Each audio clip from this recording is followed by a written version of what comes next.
Assalamualaikum warahmatullahi wabarakatuh. Alhamdulillahirabbil alamin. Hamdan syakirin hamdan na'imin hamdan ni'amahu kafi mazidah. Allahumma shalli wa sallim ala sayyidina Muhammadin wa ala ali sayyidina Muhammad. Perkenalkan, nama saya Muslihun Ibrahim Bismillah, NIM 20312121059 dari Prodi Pendidikan Bahasa Arab kelas 1B IAIN Surakarta. Di sini saya akan sedikit menerangkan apa itu thariqah dan beberapa macamnya. Yang pertama yaitu pengertian thariqah. Kata thariqah berasal dari bahasa Arab thariqah, jamaknya thariq, yang berarti petunjuk, jalan atau acara atau cara. Menurut istilah, thariqah berarti perjalanan seorang soleh atau pengikut thariqah menuju Tuhan dengan cara menyucikan diri, atau perjalanan yang ditempuh oleh seseorang untuk dapat mendekatkan diri sedekat mungkin kepada Allah. Menurut Al-Jurjani Ali bin Ali thariqah ialah metode khusus yang dipakai oleh salik atau para penempuh jalan menuju Allah Subhanahu wa taala melalui tahap-tahap atau makomat. Dengan mengamalkan thariqah berarti kita mengadakan latihan jiwa dan berjuang melawan hawa nafsu, membersihkan diri dari sifat-sifat yang tercela dan dengan diisi dengan sifat-sifat yang terpuji, dengan melalui perbaikan budi pekerti dalam berbagai segi. Jika thariqah dapat dilakukan dengan penuh ikhlas dan ketaatan kepada Allah, maka tidak mustahil dapat dicapai suatu tingkat alam ma'rifat, sehingga dapat diketahui pula segala rahasia di balik tabir cahaya Allah dan Rasulnya secara terang benderang. Macam-macam thariqah yang ada di Indonesia. Yang pertama contohnya thariqah Alawiyah. Salah satu thariqah Sunni Islami yang terkenal yang didirikan oleh Imam Muhammad bin Ali Ba'alawi yang bergelar Al-Faqihul Muqaddam,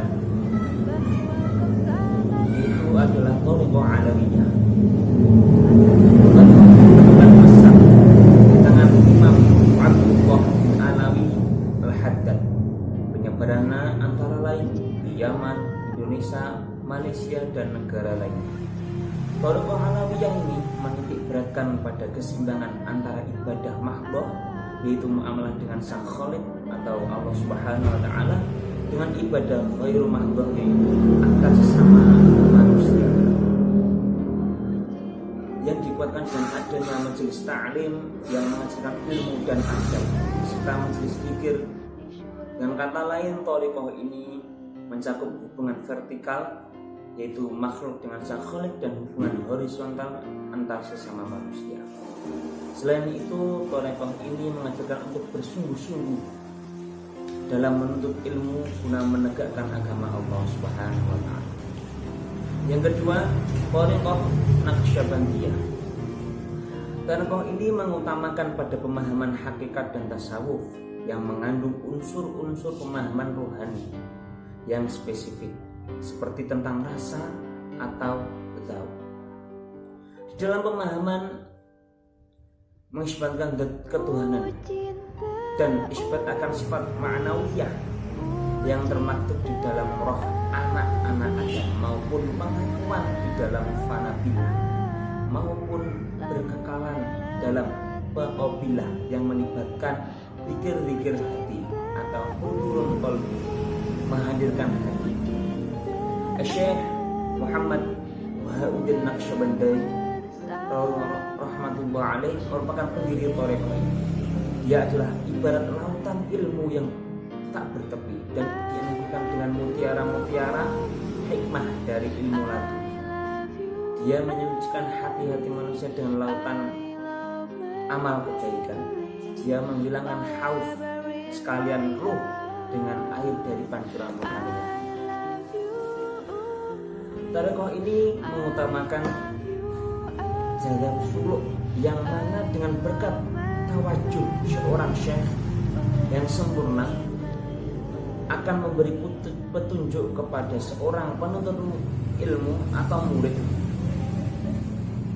dan beberapa ahwal dan kaifiyah yang dengannya zauk dan syauq, itu rasa dan kerinduan murid itu bertambah, merasakan kelezatan khas berzikir dan ibadah, serta memperoleh ketenangan dan ketentraman hati. Seseorang yang mengalami tarikan jazab disebut sebagai majdzub atau kadzab. Yang ketiga yaitu thariqah qadariyah, sebuah thariqah yang didirikan oleh Syekh Muhyiddin Al-Qadir Al-Jalani Al-Baghdadi. Thariqah qadariyah ini berkembang berpusat di Irak dan Suriah, kemudian diikuti oleh umat muslim lainnya yang tersebar di zaman Turki, Mesir, India, dan Asia. Thariqah qadariyah ini dikenal luas, yaitu bila murid mencapai derajat syekh, maka murid tidak mempunyai suatu keharusan untuk terus mengikuti tarekat gurunya. Bahkan ia berhak melakukan modifikasi tarekat yang lain ke dalam tarekatnya.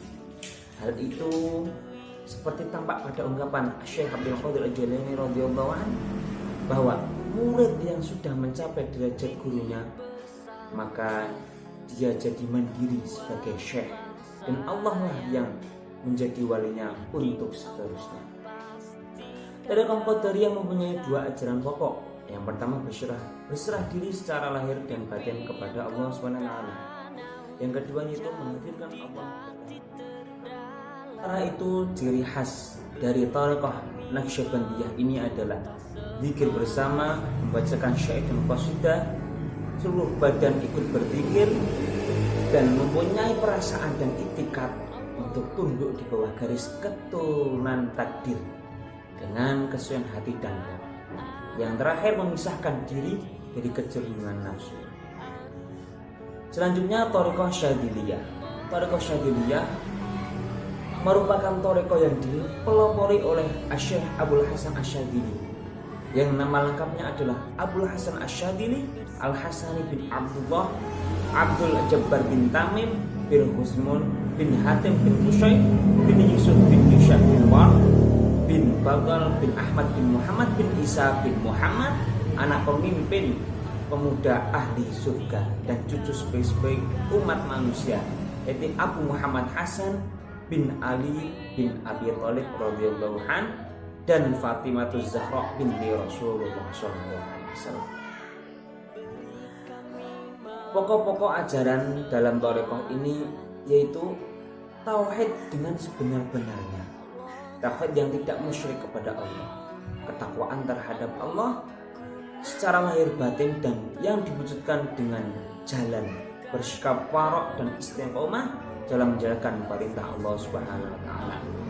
Konsisten mengikuti sunnah Rasul baik dalam ucapan maupun perbuatan, yang direalisasikan dengan selalu bersikap waspada dan bertingkah laku yang luhur, berpaling hatinya dari makhluk baik dalam penerimaan maupun penolakan, dengan berlaku sadar dan berserah diri kepada Allah Subhanahu wa taala. Dari beberapa keterangan thariqah yang ada, bisa disimpulkan bahwa semua thariqah mempunyai tujuan yang sama, yaitu hanya kepada Allah, yaitu dari Allah kepada Allah untuk Allah, yaitu dari Allah kekuatan mereka menyembah Allah, mempersembahkan ibadah sebaik-baiknya untuk mendekatkan diri kepadanya dengan masuk kepada beberapa aliran thariqah, dan kepada Allah lah mereka beribadah, mempersembahkan ibadah, dan untuk Allah lah mereka mendekatkan diri beribadah yang sebaik-baiknya. Mungkin itu yang dapat saya sampaikan. Bila ada salah mohon maaf. Wassalamualaikum warahmatullahi wabarakatuh.